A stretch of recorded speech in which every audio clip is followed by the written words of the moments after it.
설교하고 나면 늘 마음에 부담이 있어요. 어떤 부담이냐면 왜 이렇게 설교 못하나 이 생각 때문에 늘 힘들어요. 제가 절대 안 하는 게 제 설교 다시 듣는 거거든요. 사실은 그래요. 설교라고 하는 게 빚이에요. 왜냐하면 제가 살지 않으면 고스란히 빚이에요. 부채가, 이자가 엄청나요. 목사님들이 그걸 몰라요. 순간 즐거울 수 있고 순간 은혜 받을 수 있지만 영원히 제가 삶으로 갚아내야 될 빚이에요. 여러분 은혜 받으셨으면 그거 우리 빚이에요. 삶으로 아멘해야 되는 빚이에요. 어렵지만 바보처럼 사는 거고요. 여러분 우리는 하나님의 승리를 믿는 사람들이에요. 주님의 승리를 믿는 거예요. 이번 주제가 그런 거잖아요. 넉넉히 기니라. 우리가 모든 일 가운데 환난이 있고 적신이 있고 위협이 있고 칼이 있고 수많은 어려움이 있지만 넉넉히 긴다라고 하는 승자의 여유가 있어야 돼요. 여러분 절대 쫓기지 마세요. 조급하지 마세요. 즐기세요. 하나님이 함께 하시는 그 순간을 행복하게 기쁨으로 즐기세요. 아마 이 말을 처음 들어보시죠. 여러분 신앙은 즐기는 거예요. 주님을 기뻐하는 거예요. 시편에 보니까 이런 말씀이 있어요. 여호와를 기뻐하는 것이 나의 힘이에요. 하나님을 즐거워할 줄 아는 거. 웨스트민스터 신앙 고백서의 첫 번째 사람에게 제일 근본적인 질문이 뭐냐? 하나님을 기뻐하는 거, 하나님을 즐거워하는 거, 하나님의 그 영광을 마음껏 경험하는 거. 그러니까 여러분 하나님이 우리 이렇게 괴롭히려고 하시는 분이 아니라 우리와 함께 하시고 우리를 붙잡아 주시는 분이라는 그 사실을 믿고 한 걸음 한 걸음 나아가는 거예요. 히브리서 11장을 믿음의 장이라고 이렇게 얘기를 합니다. 수많은 사람들이 믿음의 장에 나오죠. 여러분 성경이 참 부담스럽죠. 두껍지 않습니까? 늘 새해가 되면 성경 한 일독을 꼭 해야 되겠다 이렇게 늘 마음에 품는데 잘 되고 계시는지 잘 모르겠습니다. 참 어려운 게 창세기 출애굽기까지는 괜찮은데 레위기가 참 이게 보통 쉽지 않은 성경이죠, 그렇죠? 레위기는 어떻게 봐야 되느냐? 물론 이제 다음에 이제 설교할 기회가 있으면 제가 진짜 이런 말 진짜 안 하는데 다음에 우리 청소년들을 좀 같이 좀 데리고 왔으면 좋겠어요. 혹시 집회할 기회가 있으면 그 아이들을 위해서 한번 기도해 주셨으면 좋겠고 우리 청년들하고 같이 이제 우리 어르신들과 함께 그 아이들이 함께 좀 은혜 받는 시간이 좀 있었으면 하는 마음들이 오늘 갑자기 제 마음속에 그런 마음이 드는 거예요. 그 아이들 좀 축복하고 기도해 주고 싶고 우리 어른들이 여기까지 왔다면 하나님이 그 다음에 열매 맺게 하실 그 아이들을 통해서 또 기대하고 정말 여러분 앞으로 교회가 밑 빠진 독에 물 붓기를 해야 되는 거예요. 돈 안 돼요. 여러분 중고등부 애들은 엄청 처먹어요. 계속 처먹여야 돼요. 주님이 먹는 거 굉장히 중요하게 생각하셨거든요. 공생애 시작할 때부터 드시기 시작해가지고 잡히시기 전날 밤까지 드셨어요. 그 예수님 별명이 있었다니까요. 먹기를 탐하는 자. 예수님 하도 드셔가지고 너무 잘 드셨어. 세게 드셨어요. 근데 여러분 교회에서 먹고 그렇게 자라는 애들 지금 이제 엄마들이 힘들지만 영아부실 애들 데리고 왔더라고요. 보니까 볼 때마다 이렇게 격려해 주시고 오늘 이 자리에 또 방송 보고 있는 아이들 위해서 기도할 때마다 아이들 키우는 게 만만치 않잖아요. 다 까먹으셔서 기억이 안 나시겠지만 만만치 않은 일들을 또 감당하는 우리 어머니들, 그래도 여러분 좀 쉬고 싶을 텐데 이 자리에 오신 우리 성도님들, 직장생활하고 달려오신 분들 진짜 여러분들 너무너무 귀하고요. 저 같으면 제가 가끔씩 그 생각하거든요. 내가 평신도였으면 이 집회를 왔겠나 이런 생각을 하면 썩 시원찮게 대답을 못할 것 같습니다. 주님께서 저를 빼도 박도 못하게 목사로 삼으셔가지고 조직에 깊이 개입하게 하셔가지고 떠나지 못하게 하신 하나님 은혜가 있었지요. 우리 모두에게는 각자가 감당해야 될 어려움들이 다 있습니다. 근데 여러분 이 성경이 굉장히 두꺼운데 레위기는 어떻게 봐야 되느냐? 레위기는 원근법이라는 게 있어요. 성경을 볼 때 성경은 장르가 있거든요. 예를 들면 역사서가 있어요. 역사서를 보는 장르가 있고 시편은 어떤 거죠? 노래입니다. 시편이 갖고 있는 특색들이 있어요. 묵시록이 갖고 있는 묵시록만의 또 독특한 특징들이 있어요. 근데 레위기는 어떻게 봐야 되느냐? 멀리서 봐야 되는 거예요. 여러분 인간이 죄를 지었어요. 혹시 그건 다 아시죠? 인간이 죄를 지었는데 죄를 짓고 나면 하나님 앞에 아무도 나아갈 수가 없어요. 근데 하나님이 긍휼과 자비를 가지고 계신 그 하나님께서 하나님께 범죄한 인간이 나올 수 있는 길을 열어주셨단 말이에요. 그게 뭐냐면 제사법이에요. 7가지 제사가 있어요. 요제, 속건제, 속죄제, 여러 화목제부터 시작 7가지 제사가 있는데 하나님 앞에 나아갈 수 있는 7가지의 길을 열어주신 사건이 레위기예요. 그 안에는 뭐가 있느냐? 하나님의 긍휼이 담긴 또 하나가 있어요. 이스라엘 백성들이 출애굽하고 이렇게 또 그 당시에 고대 사회 살아가니까 위생법이 떨어져요. 그래서 보면 레위기에 보면 위생에 관련된 법까지도 꼼꼼하게 기록해 놓으셨어요. 이게 성경이 굉장히 재미난데 레위기를 설교 잘하는 목사가 잘 없어요. 어렵거든요. 그리고 레위기는 읽다 보면 잠이 저절로 와요. 불면증 환자들에게 강추드리고 싶은 건 레위기입니다. 석장만 읽으시면 주님을 만날 수 있습니다. 7장을 읽으시면 마취 없이 수술이 가능한 상태로 되면서 주의 보좌를 깊이 경험할 수 있는 시간이 되지요. 자, 성경 읽는 게 만만치 않아요. 성경을 좀 요약했으면 좋겠다는 생각을 자주 하시는데 공관복음에 보면 이런 말씀이 있어요. 예수의 행하시고 하신 말씀을 다 기록하였더라면 세상에 있는 모든 책을 다 갖다 놔서도 불가능했을 것이다. 여러분 이 말 들을 때마다 감사하셔야 됩니다. 왜냐하면 졸지에 우리는 용달차 몰고 다니면서 성경책을 들고 다닐 판이었습니다. 이 성경책이 이게 요약본입니다. 근데 성경책에 보면 수많은 믿음의 사람들이 기록되어 있는데요. 그 중에서 물론 히브리서 11장이 그 중에 제일 낫다라고 하는 게 의미가 없겠으나 그 중에서 어쩌면 믿음으로 살아갔던 수많은 사람들을 열거해 놓은 것이 히브리서 11장입니다. 히브리서 11장 1절에 보니까 이런 말씀이 있어요. 믿음은 바라는 것들의 실상이요 보이지 않는 것들의 증거다. 굉장히 어려운 말이잖아요. 그죠? 뭐 한자 같기도 하고 무슨 이게 믿음은 바라는데 실상이고 보지 못하는데 증거다. 이게 무슨 말인지 잘 모르겠어요. 근데 이 말을 삶으로 살아냈던 믿음의 사람들, 하나님이 함께 하실 것을 바라본 사람들의 삶을 히브리서 11장에 그 이름들을 기록해 놨단 말이에요. 옛날 성경에 옛날 분들은 믿음장이다 이렇게 얘기했는데 요즘 사람들 믿음장, 사랑장 그러면 이게 된장 같기도 하고 고추장 같기도 그래가지고 믿음의 명예의 전당 제가 이렇게 표현하고 싶거든요. 명예의 전당이 어떤 것이냐? 미국 스포츠 선수들 중에서요, 은퇴한 선수들 중에 아주 실력이 뛰어난 선수들을 어디다 투표를 하느냐면 명예의 전당이라는 게 있습니다. 우리나라 선수도 있죠. 박세리라고 하는 선수가 LPGA에서 명예의 전당에 들어갔던 분이시거든요. 이게 보통 사람들이 아닙니다. 이 사람들이 살아갔던 수많은 삶을 열거하면서 뭐라고 기록하고 있느냐? 이 사람들의 삶을 설명할 수 있는 게 하나밖에 없더라는 거예요. 믿음으로. 여러분 오늘 우리의 삶을 살아가면서 수많이 이해가 안 되는 게 있잖아요. 어제 말씀드린 것처럼 돈만 좀 많았으면 좋을 것 같고, 조금만 스펙이 좋으면 좋을 것 같고, 조금만 더 잘생기고 조금만 더 날씬하고 조금만 더 키가 크면 좋겠다라는 생각을 하지만 그걸로 해결 안 되는 게 너무 많단 말이에요. 여러분 가끔씩 보면 그럴 때가 있잖아요. 굉장히 부자가 자살할 때가 있어요. 우리 같으면 죽겠습니까? 그 돈 놓고? 가끔씩 되게 이쁜 탤런트들이 자살을 한단 말이에요. 왜 죽었냐고 물어보면 우울증이라는. 우린 얼굴이 우울한데. 예전에 김태희 씨가요, 김태희라고 하는 여자가 얼굴도 잘생기고 서울대 출신이잖아요. 그 인터뷰를 했는데 외모 컴플렉스가 있냐니까 있다는 거예요. 자기는 발가락이 못생겼다는 거예요. 그래서 샌들을 신기가 힘들어. 여러분 발가락은 양말 신으면 됩니다. 얼굴은 이거 뭐 까만 비닐봉지 쓰고 다닐 수도 없는 노릇이고 이거 쉬운 일이 아니거든요. 여러분 진짜 하나님의 은혜가 어디 있느냐? 내 얼굴을 내가 못 보도록 디자인하신 하나님은 진짜 은혜 위에 은혜입니다. 옆에 있는 사람이 힘들지 나는 힘들지 않거든요. 거울만 피해 다니면 아주 그냥 행복하게 살 수가 있습니다. 여러분 잘생기고 이쁘다 아무 소용없습니다. 어쩌면 우리가 생각할 땐 그것만 있으면 될 것 같잖아요. 천만의 말씀. 믿음이라고 하는 거예요. 저희 할머니 어머니 때부터 예수를 믿으셨어요. 저희 할머니가 사기 결혼 당하셨잖아요.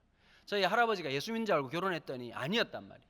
저희 할아버님이 1902년생이시고 물론 천국가 지금 살아계시면 지금 놀랄 일이지요. 1902년도에 태어나셨어요. 태어나신 분인데 얼마나 몸이 좋으셨는지 조선 사람 같지 않고 한국 사람 같지 않고 몸무게가 135kg 나가셨어요. 유도 6단에다가 몸이 엄청난 분이셨죠.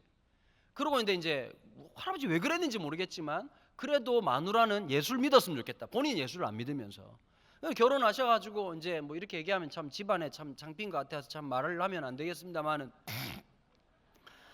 참 화끈하게 사셨죠.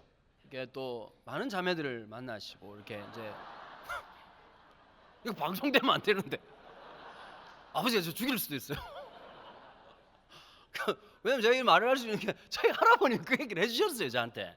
한 번은 길을 지나가는데 할아버지 생전에 어떤 할머니하고 인사를 하더라고요. 할배 저 누굽니까? 그랬더니 기생 이러시더라고요. 그래 너무 놀라가지고 할아버지 내가 참 옛날에 좀 이렇게 화이팅 넘치게 살았다고 이렇게 40살에 예수를 믿으셨단 말이에요. 저희 할머니가 진짜 피눈물 흘려가지고 기도하시고 다 머리채 뜯기시고 집안 살림 다 때리부시고 그러는데도 불구하고 그 눈물의 기도 눈물의 헌신을 가지고 왔기 때문에 하나님이 기억하신 거예요. 저는 믿는 게 있어요. 기도의 힘이에요. 기도할 때 하나님 역사하세요. 지금 당장 역사가 드러나지 않아도 지금 여기에 어르신들 많이 계시잖아요. 우리 어르신들이 해야 될 기도가 있어요. 다시 한 번 더 하나님의 은혜를 허락해 주셔서 한국교회가 말씀으로 다시 서고 다니엘 같은 에스겔 같은 다윗 같은 하나님의 사람들이 일어날 수 있도록 여러분들이 기도할 때 반드시 응답할 줄 믿습니다. 여러분 기도의 응답이 있어요. 기도할 때 역사하시는 거예요. 누가 기도할 수 있을까요? 하나님을 기대하는 사람들이, 하나님을 소망하는 사람들이, 주님을 소망하고 하나님이 내 기도를 반드시 들어줄 거라고 믿는 사람들, 하나님 앞에서 그 기쁨을 갖고 있는 사람들, 그게 바로 하나님의 사람들이었다는 거지. 도무지 해결 안 될 수많은 문제들이 있었는데요. 그러면서 11장에는 그 수많은 사람들이 대합창으로 그 수많은 사람들이 저는 이제 만약에 11장을 이걸 연극처럼 만든다고 하면 믿음으로 아브라함은 그럼 아브라함이 탁 등장하는 거예요. 그리고 조명을 탁 받아요. 그리고 이삭, 야곱 수많은 사람들이 딱 등장하고 난 다음에 히브리서 11장이 딱 끝날 때쯤 12장부터 어떻게 하느냐, 앞에 나왔던 이 출연진들이 대합창을 시작하는 거예요. 구름같이 허다한 증인들이 있다. 이 증인들이 살아갔던 삶이 어떤 것이냐, 오늘 이렇게 말하고 있지 않습니까? 이러므로 우리에게 구름같이 둘러싼 허다한 증인들이 있으니 모든 무거운 것과, 여러분 살면서 각자가 감당해야 될 부담과 무거운 것들이 있단 말이에요. 여기 본문에 보면 무거운 것이라고 되어 있는데 또 다른 번역에 보면요, 거리끼는 것, 부담스러운 것, 불편한 것 이렇게 말하고 있어요. 여러분 삶에 무엇이든지 다 그런 것들 다 하나씩 갖고 있습니다. 완벽한 사람이 없습니다. 예를 들면 이런 거예요. 남편이 착해요. 그 말이 무슨 말이냐니까 돈을 못 번다는 뜻이거든요. 무슨 말씀인지 알아들으시겠죠? 남편이 착해요. 계속 착해요. 근데 막 죽여버리고 싶은 거예요. 집집마다 한 분씩 계시죠? 설거지는 잘하고 청소는 잘하고 분리수거는 잘하는데 돈을 못 벌어. 저 인간은 다 좋은데 돈만 벌면 좋을 것 같은데 돈 잘 벌면 집에 들어오질 않아. 신기한 게 뭘까? 첫째가 공부를 잘하잖아요. 둘째가 오토바이를 타요. 이게 인생의 진리예요. 저도 그런 것 같아요. 우리 첫째 아들 녀석이 되게 좀 머리가 좀 좋은 편이고 명석한 편이라 가지고 글도 빨리 깨치고 애가 뭐가 진도가 되게 빨랐거든요. 이제 둘째가 딱 태어났는데 이게 너무 달라요. 여러분 진짜 신기하더라고요. 아빠도 같고 엄마도 같고 생산 방식도 비슷했으나 둘 다 또 생일이 5월달이에요. 이게 또 이게 짝짓기 절이 있는 건지 모르겠지만 하여튼 5월달에 둘이 태어났는데 동이 서에서 먼 것처럼 너무 다른 거예요. 우리 딸은 이게 막 아내가 지쳐요. 이렇게 한글을 가르치다가 하나를 가르쳐주면 둘을 까먹고 막 그러면서 너무 당황스러울 때가 있었단 말이에요. 사람이 다르더라고요.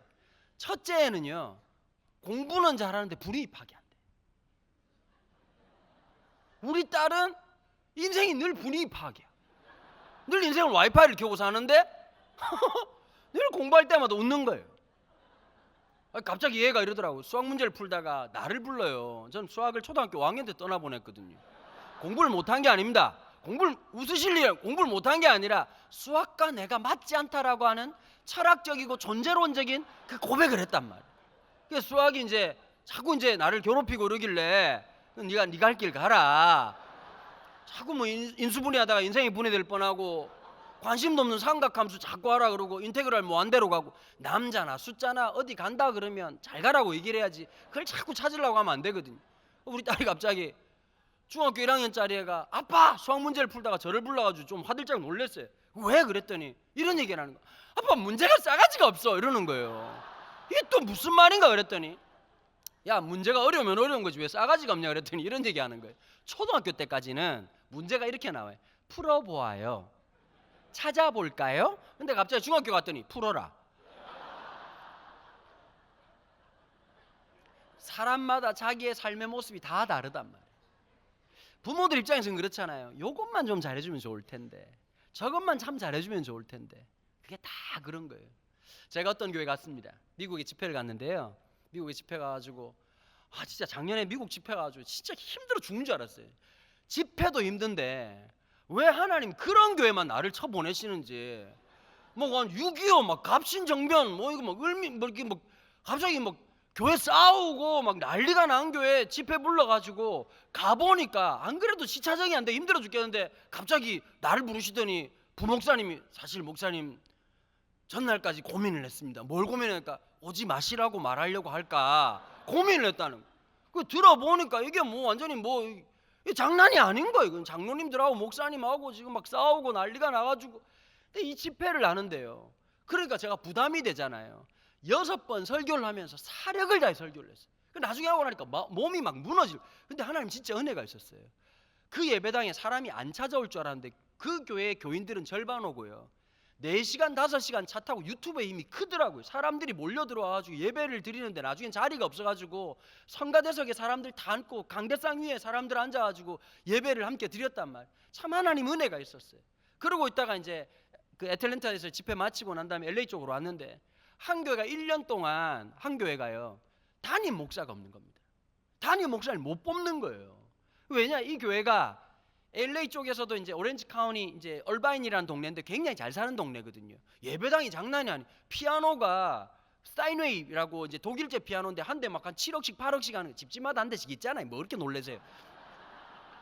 아니 그게 딱 놓여져 있고 스피커부터 시작해가지고 굉장히 비싼 거 막 그러니까 다 파킹랏에 보니까요 차가 뭐 벤츠, 아우디 이런 게 아니라 뭐 벤틀리, 롤스로이스 뭐 그 막 뭐 슈퍼카들이 막 쫙 질비한 겁니다.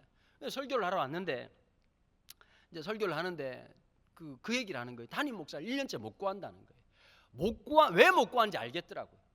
기준이 너무 높아요. 주님도 떨어질 판이야 담임 목사로. 우리 주님이 학력이 안 돼서 스펙이 안 돼 떨어질 판. 박사학위 받아야 되고 뭐 해야 되고 뭐 해야 돼. 교인들이 원하는 게 그런 거잖아요. 목사님에 대한 기대가 높단 말이에요. 설교도 재밌게 해야 되고 은혜도 있어야 되고 영성도 충만해야 되고 성경도 잘 가르쳐야 되고 사랑도 많아야 되고. 여러분 그렇게 살면 3일 내로 변사체로 발견되거든요. 그런 목사가 없어요. 여러분 이거라 사람이에요. 여러분 늘 이 생각이 내 영혼을 하나님의 말씀이라고 하는 것을 우리가 아멘하고 믿고 살아가는 거지 그 목사가 말하는 게 하나님 말씀이 아니란 말이에요. 잘 들으세요. 자 다시 정리를. 목사가 말하는 게 다 하나님의 말씀이 아닐 수 있는 거예요. 하나님의 말씀을 수종드는 사람으로서 우리가 말씀을 전하지만 그 말씀을 전할 때 나는 저 목사님을 믿는다 위험한 거예요. 인간은 믿을 존재가 못 돼요. 가끔씩 제일 부담스러운 사람이 뭐냐? 나를 모르면서 이렇게 말하는 사람 목사님 존경합니다. 이런 사람들이 제일 위험한 사람들이에요. 그 사람이 내가 누군지 우리 마누라한테 물어봐야 돼요. 그 인간 별로 믿을 인간 못 된다고. 분리수거 똑바로 안 하고 분명히 양말 벗어놓으면 빨래통에 넣으라고 18년째 얘기하고 있는데 쳐듣질 않고 있다고. 그 아내가 말해주는 게 진짜 저란 말이에요. 인생이라고 하는 게 신뢰할 만 우리는 사람은 사랑할 대상이지 신뢰할 만한 대상이 아니란 말이에요. 그러나 뭐가 있어야 되느냐? 여기 계신 우리 목회자님들이 우리 성도들 사랑하고 성도들은 또 목회자를 존중하고 그러면서 만들어지는 게 그게 하나님이 진짜 원하는 개혁이란 말이에요. 마음이 싸나워지면 안 돼요.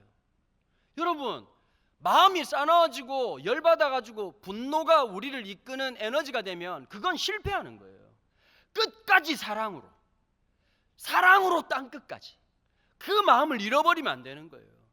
그래도 믿음의 에너지를 가지고서 하나님 앞에 한 걸음 한 걸음 나아가는 그 삶을 통해서 하나님 역사하신단 말이에요. 그 믿음의 수많은 증인들이 우리에게 말해주는 첫 번째가 뭐냐? 각자가 감당해야 될 무거운 짐들이 다 있다는 거예요. 여러분 이 생각하잖아요. 왜 우리가 이런 일을 감당해야 되나? 여러분, 이 무거운 짐 때문에 우리가 하나님 앞에 더 아름다운 삶을 살아가는 거예요. 여러분, 성자들의 특징이 하나 있어요. 성자들은 왜 성자인 줄 아세요? 날 때부터 성자가 아니에요. 고난이 깊어요. 제가 보니까 기도를 열심히 하는 사람들은 늘 똥줄이 타는 사람들이에요. 배가 차부르면 기도가 안 나와요. 생각해 보세요. 남편이 막 한 달에 2천만 원씩 벌어주고 애들 전교 1등하고 기도 나오겠냐고. 하나님 많이 바쁘시죠? 저는 괜찮고 옆에 있는 김집사 안타까운 거 도와주세요. 기도가 안 나온단 말이에요. 누가 새벽에 울고 기도할까요? 철야 때 와가지고 황소개구리 우는 소리를 하면서 누가 막 아버지 부르지. 목사하기 쉬울 때가 있어요. 평소 때 기도에 안 나오는 사람이 갑자기 기도에 나와가지고 소리를 지르고 기도한다. 인생에 무슨 문제가 터졌다는 뜻이에요. 그 전화해가지고 집사님 무슨 문제 있죠? 어머나 목사님 어떻게 하셨어요? 여러분, 절에 있는 스님도 알판이에요. 근데 진짜 신기한 게 그 고난 때문에 그 고난 때문에 하나님 앞에 엎드리는 거예요. 여러분 스스로 생각할 때 이렇게 생각하잖아요. 이것만 해결되면 내가 마음이 편할 텐데. 그래서 우리가 믿음으로 살아가는 거예요. 그걸 알아야 돼요. 여러분, 약해서 쓰러지지 않아요. 강해서 쓰러지는 거예요. 약해서 넘어지지 않아요. 강해서 넘어지는 거예요. 두렵고 떨림이라고 하는 걸 가지고서 사실은 그 무거운 것 때문에 살아오는 거란 말이에요. 각자가 감당해야 될 수많은 것들이 있지만 그것 때문에 하나님 앞에 엎드리고 그것 때문에 하나님 앞에 살아가는 거예요. 성자들이 그래서요, 인생에 고난이 많은 사람들이었어요. 기도의 삶을 살아간다는 거 참 이해 안 되잖아요. 하나님 요것만 주시면 내가 마음도 편할 것 같고 요것만 주시면 될 것 같은데 그 어려움을 통해서 우리의 인생을 이끌어 가신단 말이에요. 그게 하나님의 신비예요. 설명할 수 없는 하나님의 은혜예요. 그러니까 제가 요즘 있잖아요, 간떼기 크게 무슨 기도하는지 아세요? 하나님 적당한 고난을 주옵소서. 센 건 안 됩니다, 주님. 그게 막 한 견딜 수 있는.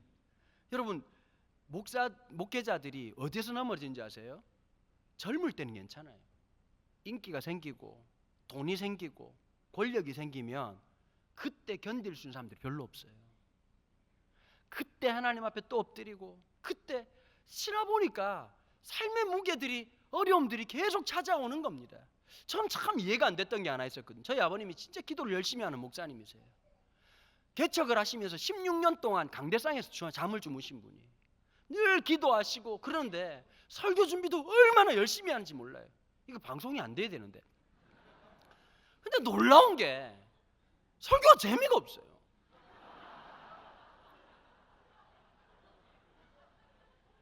저희 아버지가 만든 장르가 호통 설교라고.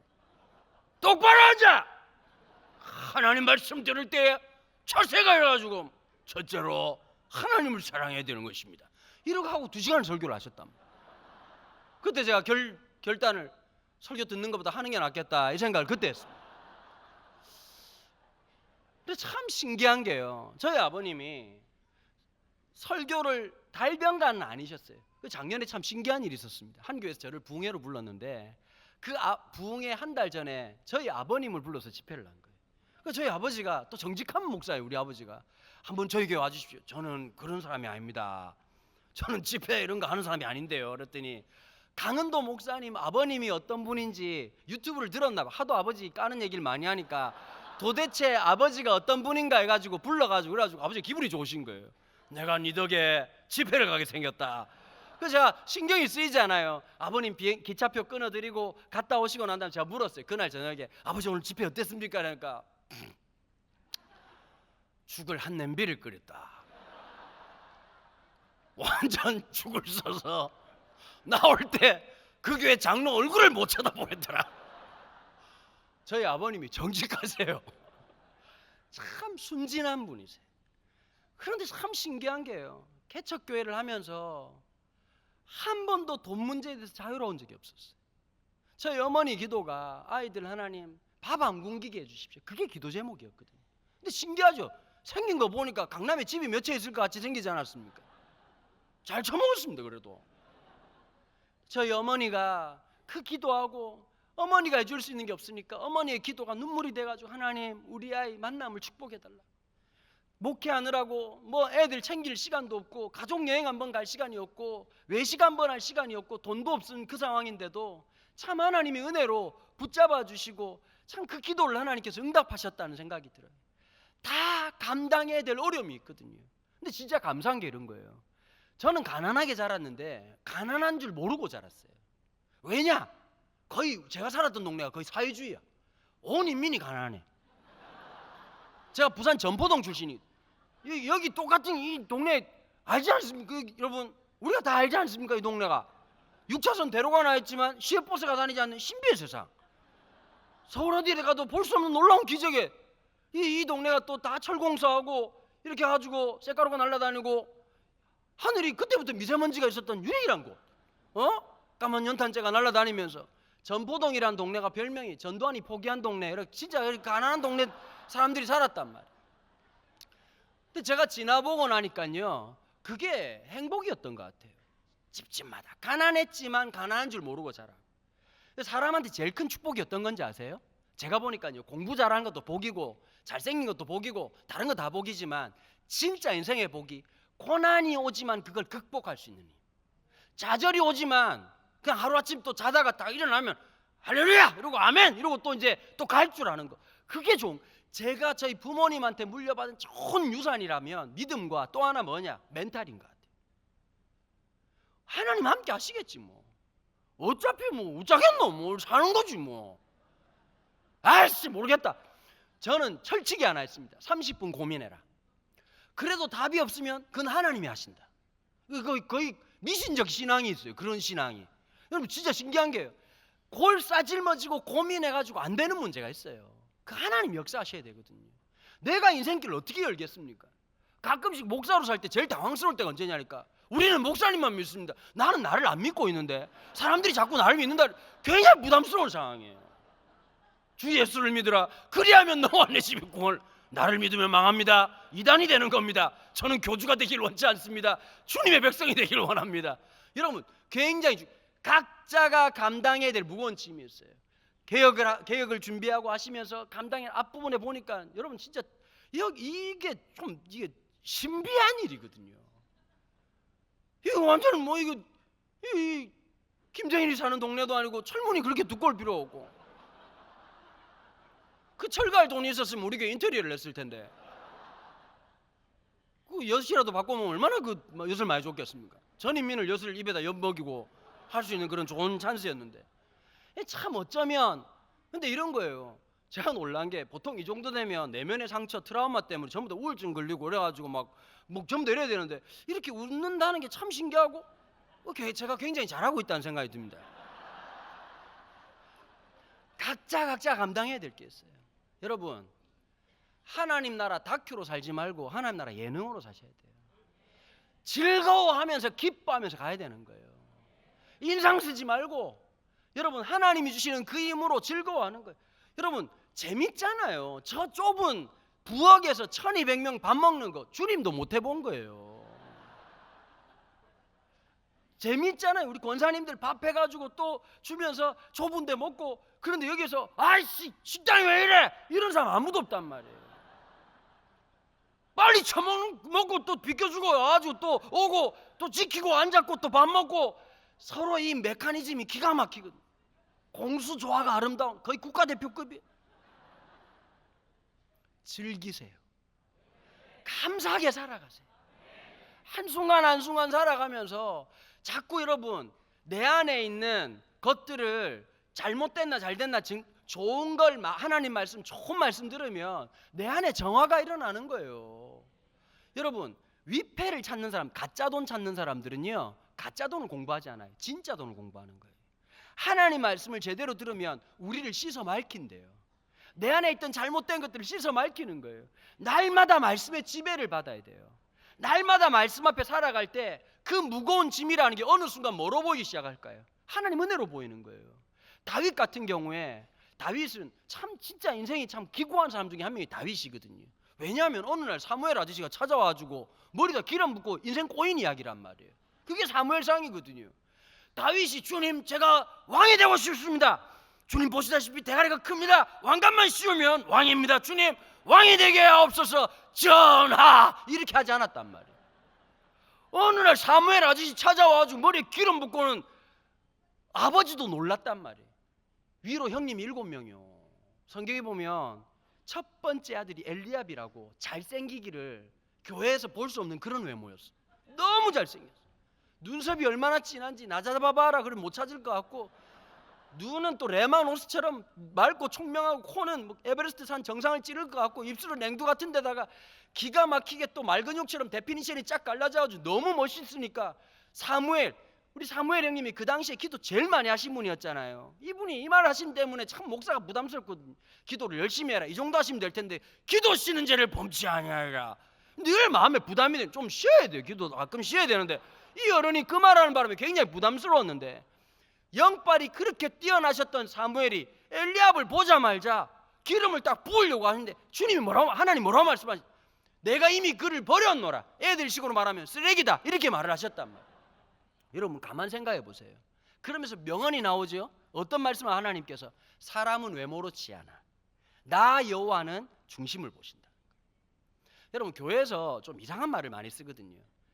특별히 이런 거, 잘생긴 남자를 보면 기독교 용어가 있어요. 참 은혜롭게 생겼다. 그런 식으로 종교하면 잘생겼다 그래야 되는 거예요. 여러분 교회에서 못생겼다는 말을 뭐라고 말하는지 아세요? 참 겸손하시네, 이렇게 얘기를 한단 말이에요. 오늘 겸손한 여러분들과 함께 말씀을 나누고 있습니다. 여러분 말하는 것이 영적인 척 하지 말고, 영적이라고 하는 건 하나님의 가치로 살아가는 거예요. 하나님의 말씀으로 살아가고 한 사람 한 사람을 대하는 걸 소중하게 여길 줄 알고. 여러분 교회는 어떤 곳일까요? 어린아이 한 명을 보면서 하나님 나라의 가장 큰 자로 대우해 줄 수 있는 게 그게 하나님 나라예요. 여기에서 직분이라고 하는 건 섬김의 모습이고요, 서로에게 종이 되는 거예요. 서로 낮아지는 거예요. 서로가 그 사랑하는 마음, 서로가 존중해 주는 마음. 밥 준비하시는 분들은 어머니의 마음으로 우리 교인들 오늘 밥 맛있게 먹여야지 하는 그 마음으로 하고, 받아 먹는 또 교인들은 권사님 집사님 너무 감사합니다, 너무너무 맛있습니다. 여러분 교회가 살맛이 나잖아요. 여러분 우리 어머니들 어때요? 집에서 막 밥 했는데 리액션 좋은 남편들이 좋잖아요. 보면 여보 맛있어, 된장이 맛있는데, 그러면 오히려 막 더 못해준 게 미안하고 막 그렇잖아요. 국 먹자 말자 바닷물로 끓였나? 얼마나 열받겠어요. 넌 햇바닥에 감각이 없나? 이게 짠지 싱거운 모르겠어. 그렇게 말하면 어떤 마음이 들을까요? 저 십자가 못 박아야 되겠다, 이 생각이 든단 말이에요.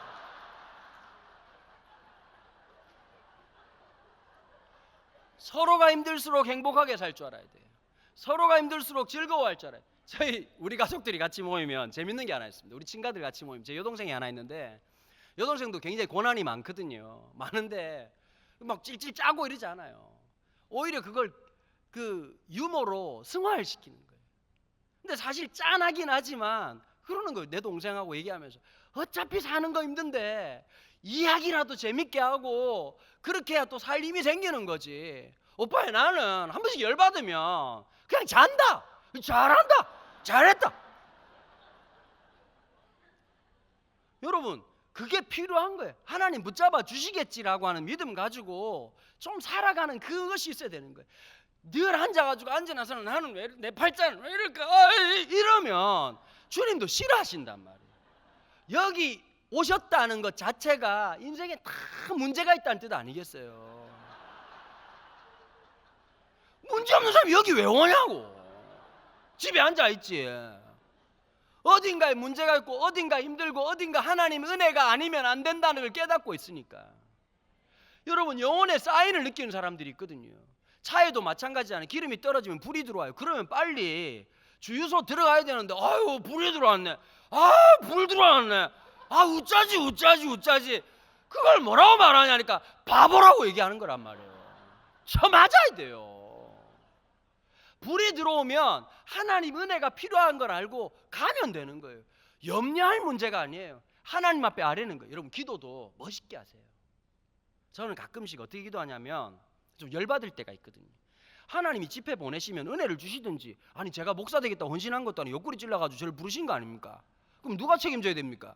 내가 책임져야 됩니까? 하나님 책임져야 됩니까? 하나님입니다. 그래서 제가 자주 얘기하거든요. 주님, 제가 목사 된다고 한 적이 없습니다. 다 주님이 옆구리 찔른 거고 결정적으로 다 만들어 놓고 밥상 차려 놓고 목사를 만들어 놓으셨다면 책임지셔야 됩니다, 주님. 그런데 어떤 날 가보면, 집회 가보면 여러분 이렇게 잘 들어주는 집회는 하루 10번도 하겠습니다. 제가 주로 만나는 놈들이에요. 바벨론 포로들입니다. 절반 정도는 엄마가 안 가면 죽여버리겠다. 절반 정도는 갔다 오면 3만 원 줄게 계약 맺고 온 백성들 설교를 하고, 애들이 자빠져 누워있어요. 놀래지도 않습니다. 우리 고객님 불편하시구나. 일어나면 되니까. 그런데 그 집회를 하면서 어떨 때는 진짜 힘들 때도 있거든요. 제가 돌아오는 때 집회를 하고 나는데 그냥 만신창이가 내가 돌아오면 하나님 앞에 진짜 짜증도 나고 그만둬야 되겠다, 이제 다 은퇴하고 이제 어른집 복귀해야지, 뭐 이런 거 이제 못하겠다, 이런 마음이 든단 말이에요. 근데 제가 하나님 앞에 이렇게, 하나님 오늘은 너무 힘들어요. 하나님 진짜 짜증나요. 여러분 정직한 기도가 필요한 거예요. 여러분 그런 기도 한번 해보세요. 속이 시원하다니까. 하나님 아버지, 오늘도 우리와 함께 하시는 마음에 좋은 하나님 하나도 없는데 주님이 뭐라고 말해? 개뻥기 하지 마라. 내가 네 속을 다 아는데. 여러분 하나님 내 마음을 아신단 말이에요. 주님, 제가 오늘은 빡칩니다. 주님, 저 왼수 같은 놈들, IS 같은 놈들 만나가지고 설교도 안 듣고, 두 놈은 미친 듯이 졸고, 두 놈은 휴대폰 붙잡고 휴대폰 귀신 들린 놈이 두 놈이 있었습니다. 주님, 별 마음이 다 든단 말이에요. 속이 상해요. 하나님 앞에 내 마음을 올려놓는 거예요. 그런데 진짜 신기한 게 있어요. 나만 그런 게 아니거든요. 교회에서 소그룹이 왜 중요하냐, 나만 힘든 줄 알아요. 남자들이 한번 겪는 게 있습니다. 군대 갈 때요, 전 세계에서 지 혼자 군대 가는 줄 알아요. 그래 혼자 막 집 떠나와 열차 타고 머리 밀고 막 이러고 가는데 논산을 연속하면 지하고 똑같은 놈 900명이 있어요. 인생에 무거운 짐을 진 사람 많단 말이에요. 애 임신해가지고 서대 임신해가지고 막 힘들잖아요. 지난번에 컬투쇼에 너무 재밌는 게 있더라고. 어떤 딸이 만삭이 돼가지고 내일 모레 이제 애를 낳을 판이야. 근데 그 엄마가 보통, 엄마 애기 나오면 무섭지 그러면 엄마들이 다 할 수 있다, 응? 힘을 내, 할 수 있어, 이렇게 말하는데 그 엄마가 무서운 엄마예요. 너무 사실주의적이라. 엄마 애 낳는 게 너무 무섭지? 그게 어떤 느낌이냐면 콧구멍에서 수박이 나오는 느낌이야. 여러분 콧구멍에 수박이 나오면, 여러분 이게 마늘이 아니고 수박이, 무등산 수박이 나오면 와, 제가 듣다가 난 애를 낳아본 적이 없지만 가슴이 확 와닿더라고요. 근데 이 얘기 들으시니까 많은 어머니들이 진리다, 진리. 한 분은 이런 얘기 하더라고. 수박인데 뜨거운 수박이 나온다, 이렇게 얘기하시더라고요. 근데 여러분 나만 아픈 게 아니야. 남자가 군대 가가지고 유격 훈련 받다 보면 그제서야 아버지가 위대하다는 느끼는 거예요. 여자가 애를 낳아보면 우리 엄마도 이랬겠지, 나 낳을 때 이랬겠지. 여러분 모든 사람에게 고난이 있습니다. 누가 고난 더 많이 당했냐? 그 바보들의 대합창이에요. 서로의 고난을 안아줄 수 있어요. 여러분 초등학교 1학년 애들이 요즘 뭐라 그런지 아세요? 저 피곤해요 이런단 말이에요. 초등학교 1학년이. 그럼 걔는 앞으로 살면서 계속 피곤할 놈이에요. 맞아요. 초등학교 1학년도 피곤해요. 우리 어른들 그러잖아요. 옛날에 이 역전의 용사들이 있으시거든요. 뭐 장로님들부터 시작해가지고 여기 계신 어른들 중에서 뭐 불굴의 투지로 여기까지 오신 거예요. 맨주먹으로 와가지고 올라와 서울 그냥 뭐 와가지고 어떻게 여기서 집안을 일구고 집을 사고, 이 보통 분들이 아니시더라고. 그런데 그 속에서 보면 하고 싶은 거 못하고 애끼고 포기하고 살아왔던 그 수많은 시간. 여러분 우리 장로님들 보고 벌칙이 딱 하나예요. 한 번만 더 살아라. 이건 진짜 벌칙이거든요. 에? 뭐하고 똑같으냐? 군대 제대했는데 갑자기 다시 입대하시죠. 이거하고 똑같은 거거든요. 시어머니들이 하면 안 되는 말이 있습니다. 뭐 어떤 말입니까? 며느리가 금방 애 낳았는데 둘째는 언제 가질 거니? 이건 진짜 사람이 할 말이 아니거든요. 각자가 감당해야 될 어려움들이 있단 말이에요. 다윗이 그랬단 말이에요. 아무도 관심을 안 가져. 하나님도 희한하시죠. 참 하나님 좀 이해가 안 될 때가 있어요. 그냥 사울왕을 세우지 말고, 이상한 놈인데 세우지 말고 다윗을 그냥 세웠으면 다윗도 편하고 사무엘도 편하고 하나님도 편하고 이 삼위일체가 편할 판인데, 사울을 세워가지고 사울이 점점 미쳐 날뛰고 있고 정신 분열에다가 항상 호시탐탐 사무엘을 시원찮게 여겼단 말이에요. 사무엘하고 갈등이 되게 심했어요. 왜냐? 사무엘의 말을 듣지 않는 거예요. 사울이 사무엘의 말을 듣는 게 아니라, 사무엘은 하나님 말씀을 전달하잖아요. 전달했는데 그 말씀을 듣지 않고 자꾸 다른 짓 하니까 상심이 너무 컸어요. 그래서 사무엘이 영적 침체에 빠져요. 스트레스를 받아가지고 나 이제 안 해! 이러고 딱 있는데 하나님이 신방 오셨단 말이에요. 사무엘아, 열받지 말고 일어나라. 일어나서 병에다가 기름을 채워서 병에다가 기름을 채우란 말이 뭐냐? 왕을 새롭게 세운다는 거. 여러분, 이게 진짜 위험하단 말이에요. 아니, 사울을 정리를 하시든지, 우박도 있고 미세먼지도 있고 소화불량도 있고 암도 있고 여러 가지가 있는데 한 번에 쑥 날리면 될 텐데 사울이 멀쩡하게 살아있단 말이에요. 그런데 밤에 가가지고 이새의 집에 기름을 부으려고 하면 이새의 집에 이미 전가를 보냈단 말이에요. 지금 그러면 하나님께서 이건 속전속결로 해결이 되잖아요. 빨리, 마치 여기 침공작전 하시는 것처럼 신속하게 담 튀어나올 사람 딱 튀어나오고 문 열고 자자자작 해야 되는데, 주님이 뭐라고 말씀하셨냐니까 이렇게 말하는 거예요. 내가 가서 너에게 세울 자를 보이리라. 속이 타는 거예요. 아니면 빨리 준비해가지고 이새의 집에 딱 준비하고 있다가 다윗이 대가리 딱 내밀고 있으면 갑자기 다윗이라고 기름 붓고 왕! 이러고 딱 도망가야 될 판인데, 집에 가가지고 첫째 아들이 딱 나오는 거예요. 얼마나 준비했겠어요, 그죠? 나무 드라이도 하고 샴푸도 하고 옷 잘 익어가지고 부르셨습니까? 이러고 나오는데 얘도 아니다 쟤도 아니다. 7째 다 지나고 난 다음에 이새가 뭐라고 말하느냐? 이새가 갑자기 썰렁해진 거예요. 그러고 있다가 사무엘이 이런 말을 하는 거예요. 이 외에 아들이 없느냐? 있긴 있는데 느낌이 어떠냐? 여러분, 다윗은 그 시대 상황에 안 맞는 애였단 말이에요. 여러분, 부족국가 시대예요. 그럼 전쟁이 일상화될, 지금하고 달라요. 지금처럼 뭐 로맨틱하고 뭐 아주 그 남자가 막 그냥 좀 여자처럼 생기고 날씬하고 뭐 노래 잘 이런 거 필요 없고 전쟁이 일상화예요. 여러분, 남자들이 싸울 때요, 딱 보면 이런 게 있습니다. 싸워봐야 하는 게 아니라 딱 몽타주를 보는 순간 아, 쟤랑 싸웠다면 주님 바로 만나겠구나, 이 딱 단가가 나오거든요.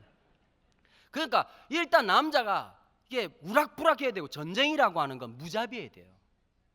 로맨틱하면 안 된다고. 여러분, 근데 다윗은 원래 전쟁 쪽에 능한 사람이 아니라 예체능 쪽이었거든요. 아티스트라. 그 노래 부르는 사람. 여러분, 노래 부르는 사람은 슬픈 노래도 우리처럼 대충 부르는 게 아니라 갑자기 그 사람 노래 들으면 눈물이 뚝뚝 떨어질 만큼 감수성이 예민해야 돼. 기뻐도 보통 기쁜 게 아니라 우울증 환자도 춤출판으로 싸이처럼 노래를 불러했답니다. 다윗이 그랬단 말이에요. 그러니까 아빠가 볼 땐 이상한 놈인 거예요. 지금 갑자기 막 날 아버지 별이 떨어져요 이러고 울고 앉아있어요. 저 웃긴 놈이 아주 그냥 지랄을 떨어요. 이해가 안 되는 거예요. 전쟁이 되겠습니까? 이런 애가 창을 들고 있다가 활을 쏘려고 하는데 그냥 쏴야 되는데 자도 엄마가 있겠지? 창을 찌를 아플 텐데. 전쟁이 안 된단 말이야. 그러니까 아버지가 볼 땐 다윗은 이상한 사람이고 시대의 부적격자고 뭐가 안 맞는 사람이었어요. 하나님이 기름 부으셨어요. 여러분, 하나님 인도하시는 방법이 두 가지가 있어요. 크게 보면 하나는 뭐냐? 준비된 사람을 쓰실 때가 있고요. 두 번째는 뭐가 있냐면 세워놓고 준비시킬 때가 있어요. 제가 볼 땐 후자가 훨씬 많아요. 일단 세워놔. 제가 목사 되는 거에 대한 기도 응답을 언제 받았느냐? 초등학교 1학년 때 받았어요. 그때부터 설교를 했어요. 저 이제 무자격자로 이제 유치원 애들 모아놓고 이렇게 해가지고 이제 그 바켓을 세워놓고 그 위에 올라가가지고 설교를 하고, 전 초등학교 1학년 때부터 축도를 했습니다. 그리고 심지어 나를 따르는 많은 추종자들이 어릴 때부터 저희 아버지 어머니가 대키다 대고 니는 목사 돼야 된다, 니는 목사 돼야 된다. 난 목사인 줄 알았어 이미. 근데 그 수많은 시간 동안 하나님 인도하시는 시간들이 있었거든요. 여러분, 제가 목사 어울렸겠습니까? 제 선배들이 제일 많이 한 말이 있어요. 참 요새 신학생들은 희한한 놈들도 들어와요 이러더라고. 저보고 안 어울리는 스타일이에요. 저는 MBTI 성격 검사하면요 목사가 안 나옵니다. 1번이 뭔지 아세요? 연예인 쪽이 나와요. 저는 무대에서 떨어본 적이 없어요. 두 번째, 저는 호텔 이쪽 있잖아요. 종사자들 이렇게 즐거운 밤 되십시오. 이게 딱 어울리는 거예요. 아니 어제 호텔 잡아주셨잖아요.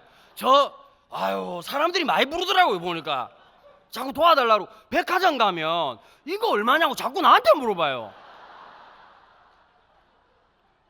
근데 난 너무 이상해. 왠지 도와줘야 될 것 같고 뭔가 이렇게 잘해줘야 될 것 같은 그런 강박이 있거든요. 목사하고 하나도 맞질 않아요. 미운 오리 새끼 같았어요. 그 인생 속에서 하나님이 나는 뭔가 문제가 있다고 생각했는데 그게 아니라 지나보고 나니까 누가 그러더라고요. 아니 목사님은 안 믿는 사람들이나 아니면 다음 세대나 아니면 요즘 또 어른들 중에서도 설교하면서 목사님 같이 설교하는 사람 참 잘 못 봤다 그러더라고요. 어쩌면 달랐기 때문에 틀린 게 아니라 하나님이 준비해 놓으신 사람이었단 말이에요. 다윗이 고난이 많았어요. 그리고 골리앗을 봤단 말이에요. 여러분 이스라엘이 어떤 공포였을까요? 왜 하나님 하필이면 주변 국가에 골리앗 같은 놈이 사냐고. 그럼 잔챙이 같은 애들이 있어가지고 물리치고 난 다음에 여호와 만세 이러고 하면 좋을 텐데 골리앗 굉장히 부담스러웠잖아요. 와가지고 나랑 한판 붙자. 근데 여러분 다윗이 하나님의 원하시는 정답은 뭐냐? 골리앗을 어떻게 죽일 거냐 이거 아니란 말이에요. 골리앗을 죽일 새로운 무기를 개발하라 이게 아니에요. 하나님 말씀은 뭔지 아세요? 우리 인생에 계속 골리앗이 있어. 내가 못 이길 것 같아. 근데 하나님 원하는 건 이런 거예요. 그 문제보다 크신 하나님을 고백하는 거예요. 내 문제보다 크신 하나님. 여러분 우리 하나님이 여러분들의 문제보다 훨씬 크신 분입니다. 위대하신 분이십니다. 그거 신뢰하십시오. 그거 하나님을 다윗의 고백이 딱 그거였어요. 하나님이 원했던 정답은 그 당시에 똑똑한 사람도 많았을 거고 잘난 사람도 많았겠지만 하나님이 원하시는 것.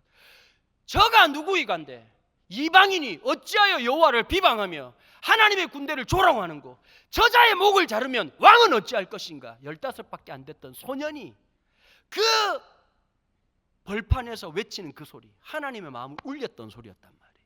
하나님이 감동하신 소리였단 말이에요. 여러분 문제를 묵상하면 문제가 자꾸 커져요. 근데 신기한 게 있어요. 주님을 묵상하면 문제가 작아져요. 그 다음 또 생각이 달라져. 여러분 다윗은 물맷돌을 던지잖아요. 사람들은 골리앗이 커서 쫄았단 말이에요. 근데 가만 생각해보세요. 물맷돌 맞춘 입장에서는 관역이 크면 클수록 대충 맞아요. 왔다 크네. 대갈통도 크네. 대충 던져도 맞겠네. 여러분 그게 우스개 소리 같지만 그게 믿음의 눈이에요. 잃을 게 없으면 최선을 다하게 돼 있어요. 이것저것 생각하면 아무것도 못해요. 누가 끝까지 견디는지 아세요? 잃을 게 없는 사람들. 제가 아는 집사님 한 분이 생활의 달인이라는 프로그램을 만들었어요. 이 프로그램 만들 때 사연이 참 많습니다. 이분이 SBS PD로 있었는데 기도 제목을 한번 내놓더라고요. 저는 그분이 PD인 줄도 몰랐어요. 그냥 뭐 옆집 아저씨처럼 생겨가지고 나중에 뭐 PD고 뭐 서울대 출신이라고 그러더라고요. 근데 이분이 얘기를 하는 거예요. 내가 SBS 방송국이 기독교 방송국도 아닌데 내가 기독교 신앙을 가지고서 프로그램을 어떻게 하면 만들 수 있을까 고민하다가 하도 뭐 잘난 사람들 얘기, 부자들 얘기 뭐 이런 거잖아요. 아니다. 일상생활 속에서 있는 가난하고 어렵지만 그 삶을 버텨낸 사람들의 일상의 이야기를 한번 만들어 보자. 그런데 여러분 기획서를 냈는데 보기 좋게 퇴짜를 계속 맞는 겁니다. 본부장이 뭐라고 말하냐. 야 스타가 나와도 시청률이 안 나오는데 일반인들 나오면 누가 보겠냐. 두 번째 그런 사람들 언제까지 찾아낼 거냐. 근데 같이 기도해서 하나님 기도 응답으로 해요. 5번 5부작 편성해가지고 하기로 했는데 이게 대박이 터진 거예요. 근데 생활의 달인을 보면 신기한 게 있어요. 종이접기 달인. 근데 이 달인들이 그냥 된 게 아니더라고요. 다 사연이 있어요. 어떻게 종이를 접으셨나요? 그럼 그분들 딱 종이 접다가 갑자기 어떻게 하는지 아세요? 저희 집에 둘째 태어나고 난 다음에 남편이 교통사고로 죽었다는 거예요. 애 둘 안고 살아가는 그 엄마의 마음이 오죽했겠어요. 애들 뭐라도 먹여야 되니까 부업을 시작했는데 종이 접는 거 했다는 거예요. 이게 한 장에 몇 장 해야 이론이 주어지니까 남들보다 빨리 했고 이걸 20년 하다 보니까 이까지 왔다는 거예요. 눈을 감고 새도 다 하고 불을 꺼도 다 하고 기가 막힌 거죠. 웃으면서. 그러면서 이런 얘기하는 거예요. 전 이종이가 너무 고마워요. 작긴 하지만 이 집 마련한 것도 이 종이고 우리 애들 대학 보낸 거 사실 감동을 준다는 게 딴 게 아니거든요. 그 역경을 이겨냈던 이야기. 여러분 다윗이 왕으로 될 때 중요한 게 있어요. 왕이 되는 과정이 중요한 게 아니라 왕다운 왕이라 해야지요. 보통 그런 경우가 있어요. 리더십을 공부로 한 박사학위 받은 사람들이 있어요. 여러분 아세요? 박사학위 받은 리더십 전공자가 리더십이 제일 없어요. 식품 영양학과 출신이 요리를 제일 못해요. 나트륨 위험하죠. 안 되겠죠. 이거 빼고 저거 빼고 풀 뜯어 먹어야 돼요. 음식이라고 하는 게 단짠이잖아요. 내일 곧 죽더라도 그냥 뭐 맵고 짭고 뭐 이렇게 해야지 맛이 나는 거지. 맛이 없다는 건 아무것도 안 넣으면 그렇게 되는 거란 말이에요. 진짜 리더십은 어디에 나오는지 아세요? 산전수전 공중전 다 거쳐야 되는 거예요. 다윗이 골리앗 죽이고 난 다음에 13년 동안 사울의 칼날을 피해서 도망 다녔단 말이에요. 기가 막힌 거죠. 술래잡기도 13년 동안 해봐 얼마나 지치겠나. 나를 죽이려고 13년 동안 이 미친놈이 쫓아다니는데 여러분 살다가 그럴 때 있습니다. 간절하게 기도한 건 안 들어주시고 슬쩍 기도한 건 잘 들어주셔. 나 하나님 알다가도 모르겠어. 내가 주님 이건 역사하셔야 됩니다. 제가 지난번에 이제 전세 계약이 만료가 됐어요. 그 기도를 했죠. 주님 주인의 귀를 막아주옵소서. 3일만 버티면 자동 연장될 판이었어요. 너무 순탄하게 잘 돼가고 있었어요. 그 제가 정말 하나님 심기를 불편하지 않게 하려고 정말 열심히 오늘도 주님 붙잡아 달라고 바로 마지막 남은 그 하루 되는 날 전화가 왔던 겁니다. 3,500만 원 올려달라고. 그날 제가 짜증이 나서 저녁 식사할 때 기도를 안 하고 밥을 처먹었습니다. 아예 올릴 것 같으면 2달 전에 전화를 하든지 하루 전날 사람 심장 쫄깃쫄깃하게 다 만들어 놓고. 근데 여러분 슬쩍 기도한 하나님이 놀랍게 역사하실 때가 다윗이 뭐라고 하냐니까 아둘람굴에서 혼자 숨어있다. 저 외로워요. 그랬더니 사람을 여러분 외롭다고 말할 때는 좀 괜찮은 친구 한두 명 얘기했는데 400명을 보내줬어요. 근데 400명 상태가 어땠냐? 환난당한 자, 마음이 상한 자. 이게 뭐냐면 지금식으로 말하면 분노 조절 장애 안 되는 애, 그 다음에 공황 장애, 우울증 환자, 마음이 상한 자, 이런 사람들 보냈단 말이에요. 여러분 그 400명을 다윗이 어떻게 받아들였을까요?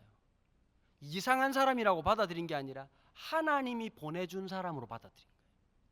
제 멘토 목사님이 저한테 이런 얘기를 하셨어요. 강 목사님, 성도들을 대할 때 목사라고 하는 직업이 참 이상합니다.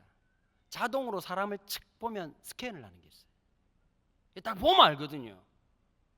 굉장히 위험하겠는데 이 감이 딱 온단 말이에요. 어지간하면 딴 교회 갔으면 좋겠다 이런 마음이 든단 말이에요.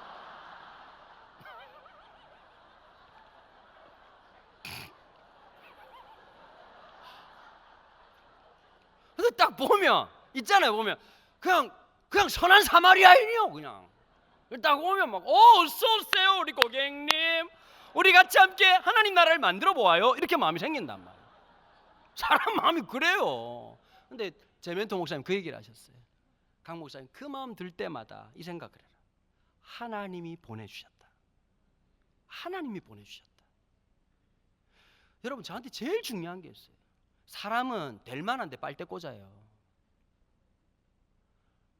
교회는 그런 곳 아니에요. 하나님이 보내준 사람인 줄 알고 때로는 좀 부족하고 때로는 마음이 상한 사람이라 끌어안는 게 그게 목회고 그게 하나님 나라란 말이에요. 여러분 앞으로 가는 동안에 시차가 많을 겁니다. 여러분들 공동체 안에 빨리 더 개혁을 했으면 좋을 분들도 있고 지금 막 하루하루 가다가 지금 막 멀미 걸려가지고 죽을 판일 분들도 계시단 말이에요. 하나 하셔야 돼요. 함께 하셔야 돼요. 늦어도 함께 가고 좀 여러분 주님 오실 때까지 개혁하는 겁니다. 어차피 아멘 하시죠. 개혁은 리폼드 하고 끝나는 게 아니에요. ing예요. 매일 매순간 또 한 번 넘어가고 또 해 같이 함께 어우러져서 가는 거란 말이에요. 여러분 제일 위험한 교회라고 하는 데가 가족하고 똑같습니다. 아빠가 말한다고 집이 착착 움직이던가요? 아침밥! 이러면 아내가 준비하고 있습니다 이러고 와가지고 앉으라! 이러면 탁 앉고. 이건 독재도 공산주의도 못할 일이에요. 여보 배가 고파. 왜 안 처먹고 들어왔냐고. 지금 시간이 몇 시인데. 제가 제일 속상할 때가 있었어요. 제 아내 보고 햇반을 사달라고 그렇게 얘기를 했는데, 그럴 때 있잖아요. 새벽기도 갔다 와 설교하고 난 다음에 제가 또 에너지를 많이 쓰는 스타일이라 갑자기 배가 막 고파가지고 이제 혼자서 이제 아내 또 깨우면 안 되니까 반찬 꺼내놓고 계란 후라이 해가지고 밥 비벼 먹으려고 밥통을 열었는데 밥이 없어. 그때 오는 그 좌절감과 상처, 햇반도 없어. 지금 어르신들 무슨 말인지 못 알아들으시죠? 고난의 시대를 살아가고 있습니다. 설교하고 집에 가가지고 와이셔츠 손 빨래합니다 제가. 여러분, 인생은 아름다워요. 제가 제일 속상한 게 뭔지 아십니까? 우리 아내가 섬유유연제 많이 쓴다고 야단칠 때입니다. 내 셔츠에서 냄새가, 좋은 냄새가 나기를 바래요. 지난번에 욕 들었단 말이에요. 방송하면 안 됩니다 이거. 주께서 와이파이를 꺼지게 하시는 은혜가 있기를. 각자 감당해야 될 게 다 있단 말이에요. 잊지 마셔야 돼요. 다윗은 그 400명을 하나님의 준 사람으로 아니까 13년 동안 뭘 훈련했을까요?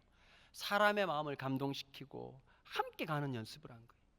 그러니까 설민석 선생의 말처럼 다윗은 뭐가 있었느냐? 애민정신이 있었어요. 정말 백성들을 사랑하는 마음이 있었어요. 13년 인생 밑바닥을 사니까요, 사람들의 고통과 사람들의 눈물에 대해서 마음을 가진 사람. 반면에 솔로몬은 어땠냐? 자랄 때부터 왕자로 자라가지고 처음에는 지혜의 아이콘처럼 살아갔지만 가면 갈수록 백성의 고통을 모르는 사람이었단 말이에요. 전 어릴 때 그런 훈련을 많이 했었어요. 개척교회 목사 아들로 살았다는 게 참 감사한 일이었어요. 제가 밥을 남기지 않거든요. 왜 안 남기느냐? 저희 어머니가 옛날 성미라는 게 있었잖아요. 부자들이 성미 안 해요. 헌금 못 하시는 시장에서 나물 파시는 권사님, 집사님들, 진짜 그분들 대단하신 분이에요. 그 없는 돈에 11조 드리고 감사헌금 내고 성미를 바치는 거예요. 저희 어머니가 꼭 성미를 가지러 가면 저를 데리고 왔어요. 성미 통 열 때 기도를 좀 짧게 하면 좋은데, 기도 한번 터지면 우리 어머니 그 이름 다 불러가면서 기도하는 거예요. 우리 김 권사님 류마티스 관절염입니다. 슬퍼요. 안 아픈 사람이 없어. 한 분은 류마티스 관절염, 또 갑자기 얘기하다가 남편이 많이 아프다고 한 30분이 지나도 기도가 안 끝나. 그 기도하고 난 다음에 이 쌀통 열어가지고 쌀을 한 뱃밥 풀면서 또 우시고, 그러고 이제 들고 오시는 거예요. 들고 오면 저보고 하는 말, 야 이놈아, 이거 성도들의 피다, 성도들의 눈물이다, 남기지 마라. 어릴 때부터 들었던 말인 거예요. 제가 지나 보니까요, 만약에 좋은 집안에 자라면서 아버지하고 날마다 스테이크 썰고 앉아가지고 파스타는 이탈리아 스타일로 먹어야 돼, 이렇게 말 고구마에서 스파게티 막 튀어나오는 그런 집에 태어났더라면 제가 그거 알았겠습니까? 물론 언어적 표현은 굉장히 고급적인 표현을 했겠지만, 여러분 생긴 건 굉장히 이 강남 명품관처럼 생겼는데 말은 완전히 이게 이 시장 바닥에 있는 느낌적 느낌이 있지 않습니까? 그 어려움이 지나보고 나니까 너무 감사했던 것 같아요. 그분들의 눈물, 그분들의 헌신을 봤으니까. 두 번, 7분 안에 끝내겠습니다. 두 번째로, 여러분, 끝나는 시간은 똑같아야 됩니다. 내일 엄청난 종이 오십니다. 저는 그의 신발끈도 묶을 수 없을 만큼 우리 동호 형님이 오십니다. 여러분 아마 내일 엄청 센 말을 많이 하실 겁니다. 이분이 은퇴를 하셨기 때문에 앞에 보이는 게 없으십니다. 조직의 구애를 받지 않고 거칠 게 없어요. 여러분, 우리 김동호 목사님 아무도 말릴 사람이 없습니다. 한국 교회에 브레이크가 없습니다. 목사님 진짜 멋진 분이에요. 제가 기억나요. 39살 때 처음 만났거든요, 이 목사님이. 그래서 제가 처음 만나가지고 명동에 동보성에서 이 중국집에 데려가가지고 제가 그때 처음으로 코스 요리라는 걸 먹어봤지 않겠습니까? 이상하게 막 이렇게 뺑뺑 돌리는 이상한 식당 데려가가지고 뭐가 자꾸 나오더라고요, 보니까. 근데 먹는데 김동호 목사님이 그때 밥 사주면서 저한테 그런 얘기를 하셨어요. 강 목사님은 나이가 어떻게 돼? 이러시더라고요. 제가 40대가 안 되면 젊다고 어리다는 생각이 있잖아요. 아이고 39입니다. 아직 젊습니다. 그랬더니 그때 평생에 남은 말씀을 하셨어요. 적지 않은 나이네. 돌아오는 내내 그 말이요. 똑바로 살아야 되겠다. 적지 않은 나이다. 10년을 제 마음을 울렸어요. 적지 않은 나이다. 젊은 게 아니다. 적지 않은 나이다. 그 어르신의 한마디 가슴이 나. 내일 귀한 종이 오시니까 제가 오늘 잘 못한 건 그분한테 들으시면 됩니다. 우리에게 또 뭐가 있느냐? 무거운 짐이 있을 뿐만 아니라 얽매이기 쉬운 죄들이 있어요. 사람마다 죄의 특징이 있어요. 어떤 사람들은 이성을 보면 환장하는 사람들이 있어요. 돈 보면 환장하는 사람이 있어요. 그 다음 또 어떤 게 있냐니까 이거 막 박사학위 막 이런 거 엄청 좋아하는 사람들이 있어요. 그 머리에 잠잘 때도 막 박사학위 모자 쓰고 막 이렇게 주무시는 분들이 계시거든요. 차에 목숨 거는 사람 있고 다 있어요. 뭐가 사람마다 자기가 얽어매기 좋은 죄들이 진짜 많거든요. 영성이 뭔지 아세요? 쥐는 게 아니라 내려놓는 거예요. 여러분 그거 아십니까? 쥐는 사람들은 하나님이 반드시 터는 날이 와요. 우리끼리 얘기지만 제일 지혜로운 게 뭔지 아세요? 하나님께로 고백하고 살아가는 거예요. 하나님께로 고백하고 살아가는 거예요. 저희 아버님이 31년 동안 한 교회 섬기셨어요. 참 이런 예배당 볼 때마다 참 저는 참 신기하고, 제가 어릴 때 아버지 교회가 이 강대상만 이 강단만 했거든요. 조그만한 교회였어요. 그러다가 예배당을 지었으니 아버지 인생에 솔로몬 성전 같은 거 아니겠어요? 너무 좋으셔가지고 이 컨테이너 박스 지어놓고 거기서 완공될 때까지 주무셨어요. 그런데 이제 그 교회 31년 동안 섬기다가 내려오려니까 쉽지 않잖아요. 그래서 갑자기 이제 섭섭한 거예요. 이제 내려오려고 하니까 너무 섭섭하니까 갑자기 저보고 얘기하더라고요. 뭐라고 말하느냐? 내가 기도를 응답을 받았다는 거예요. 네가 이 교회에 와야 된다는 거예요. 그래서 제가 뭐라고 그랬냐면 그 응답이 나한테는 안 왔다고.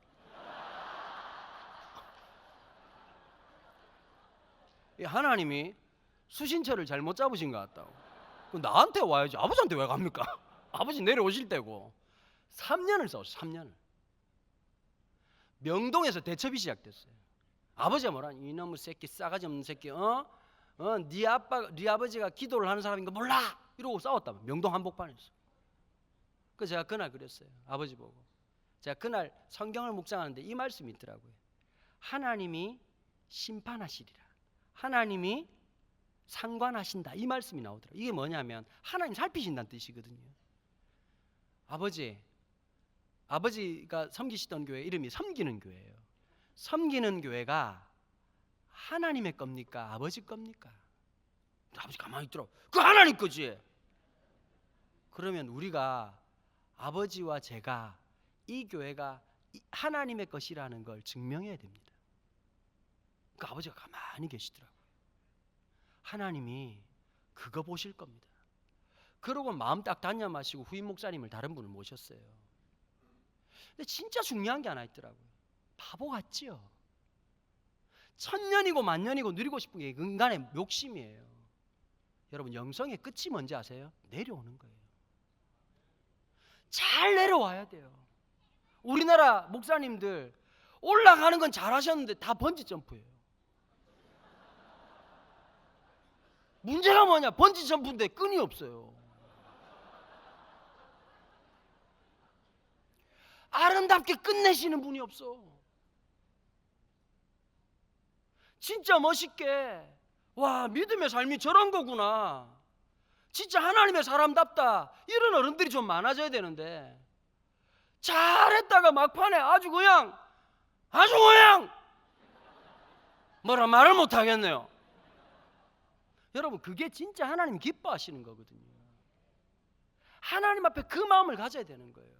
선발 투수가요 6회까지 잘 던지고 난 다음에 감독이 딱 올라가면 공 딱 넘기고 이기고 있을 때 딱 내려오는 거예요. 그리고 딱 구원 투수한테 공을 넘겨야 되는 거예요. 그게 진짜 아름다운 거거든요. 주님 앞에 맡겨드리고. 여러분 그 신기한 게 있어요. 하나님은 그 리더십을 이전할 때 어떻게 정리하셨냐? 사람을 보내셨어요. 골로 완전히 보내셨어요. 모세를 산에서 데려가 버렸어. 그래 갑자기 여호수아가 시작해. 여호수아가 죽고 나니까 그 다음 리더십이 시작되는 거예요. 여러분 멋지게 모세의 아름다움이 뭔지 아세요? 여기까지라고 말하니까 하나님 앞에 아멘 하고 정리를 하는 거예요. 그게 믿음이에요. 여러분 우리 하나님 나라에 상급이 있다는 걸 기억하셔야 돼요. 하나님 나라의 영광이 있다는 걸 기억하셔야 돼요. 여러분 여기에서 죄송해요 이런 표현을 써서 일본말 써 쇼부 보려고 하면 안 되는 거예요. 좀 주님 앞에 맡겨드리는 게 있어야지. 여기서 다 뽑아먹고 천국 가가지고 백독강통에다가 고무줄 튕가가지고 머리 쓰고 다니고 그거 안 되잖아요. 이 고급적인 표현을 잘 못 알아들으시겠죠? 주님 앞에 맡겨드려야 되는 거예요. 주님 앞에 의탁하는 거예요. 주님 다시 오실 걸 믿고 좀 바보처럼 살고 주님 앞에 맡기고 주님이 다시 와가지고 야 너 부동산 몇 평 남았냐? 안 물어본단 말이에요. 내가 너한테 부탁한 거 했냐? 아 맞다 주님 바빴어요. 애들 뒷바라지 하느라고 바빴어요. 이런 헛소리 하면 안 된단 말이에요. 집 짓느라고 바빴어요. 그거 하나님 안 통한단 말이에요. 하나님이 우리한테 부탁하신 일이 있어요. 주님이 원하시는 그 일을 위해 가는 거예요. 여러분 제가 참 재밌는 얘기 하나 해드릴게요. 이쪽 바닥이요 이게 그 사례비라고 하는 걸 계약을 하고 사례비를 주는 게 아니거든요. 이제 갈 때마다 놀랄 때가 있어요. 예를 들면 어떤 데냐니까 미션 스쿨은 정말 미션입니다. 미션 스쿨은 미션입니다.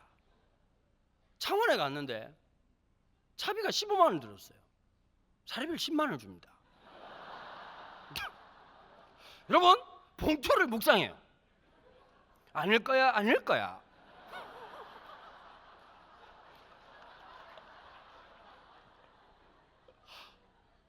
사람 마음이 어떨까요? 근데 더 놀라운 게 있어요. 그런 학교는 계속 불러요. 전화 올 때마다 심장이 떨려요. 주님 제발 스케줄이 겹치게 하여 주옵소서. 근데 놀랍게 미식 축구 선수도 아니고 정말 빛날만 놀랍게 찾아와서 집회와달라고 그래요. 제 멘토 목사님이 얘기하셨어요. 강 목사님 멀다고 안 가고 사례비 적다고 안 가지 마라. 복음 전하는 거 포기하면 목사 그만둬야 된다. 제 마음속에 그게 교훈이 됐어요. 근데 진짜 신기한 게 거기에서 땜빵 나면 구멍 나면 딴 데서 채워주시고 또 하나님 역사하시더라고요. 여러분 우리가 돈이 없지 간지가 없습니까? 우리 하나님이 우리 아버지인데 맞아요 안 맞아요? 100원짜리 200원짜리 자판기 커피를 먹어도 세상에서 제일 남부럽지 않은 그 행복한 곳에서 즐길 수 있는 기쁨이 있어야 돼요. 그게 하나님 백성의 품격이에요. 앉아가지고 날마다 돈이 없어 발발 떨지 말고 컵라면을 먹지만 구첩반상 차린 것 같이 기쁨을 가지고서 오늘 면발 속에서 임하신 하나님의 영광 이러고 먹는 거예요. 그 즐거움이 있어야 된다고. 자, 믿음의 삶이란 무엇이냐? 히브리서 기자는 이렇게 얘기합니다. 인내다. 견디는 거예요. 그런데 그 견딘 힘이 어디서 나오냐? 2절이 이렇게 말하고 있지요. 믿음의 주에 온전케 하신 예수를 바라보자.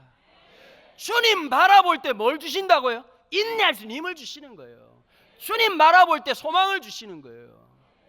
저희 할아버님이 참 재미난 분이에요. 제가 할아버지를 참 많이 닮았어요. 제가 손주하고 농담을 그렇게 많이 주고받았어요. 제가 하루는 할머니 돌아가시고 난 다음에 할아버지하고 이렇게 이제 여름에 갔는데 요만한 미니 선풍기를 제가 그때 고등학교 1학년인가 그랬었어요. 미니 선풍기를 끌어안고 있더라고요. 제가 놀린다고. 참 손주도 이상한 놈이지. 이야 할배 이쁜 거 끌어안고 있네. 그랬더니 우리 할아버지가 받아치기를 너무 멋지게 받아치는 거예요. 할 말도 없고 이게 손주하고 할아버지하고 할 말이에요. 근데 이 어르신이 평생 40에 예수 믿고는 새벽기도 한번 빠져본 적이 없는 분이신데 그때 당시에 이제 앞이 안 보이셨, 백내장, 녹내장 때문에 안 보이셨단 말이에요. 근데 하루 종일 설교를 듣고 있는 거예요. 할배는 그렇게 설교가 좋소. 그랬더니 저희 할아버지 그러더라고요. 야 막판에 똥 한 살 낳고 안 그러나. 나이 들어가지고 헛소리하는 목사 너무 많더라는 거예요. 마지막까지 그 믿음의 싸움을 싸우셨어요. 그 제가 누워가지고 있다가 이런 얘기 저런 얘기 별 얘기를 다 하고 있는데 제가 이제 그랬어요. 할배도 죽으면 천국 갈까요? 그랬더니 와 지옥 가라고. 나도 죽으면 천국 안 가겠습니까? 그렇겠지. 그럼 둘 다 하나님 보고 아버지라 부르면 우리는 어떻게 되는 겁니까? 우리 할아버지 나를 가만 쳐다보더니 멋진 말을 하더라고. 천국 가면 형님이라 불러라 이러시더라고요.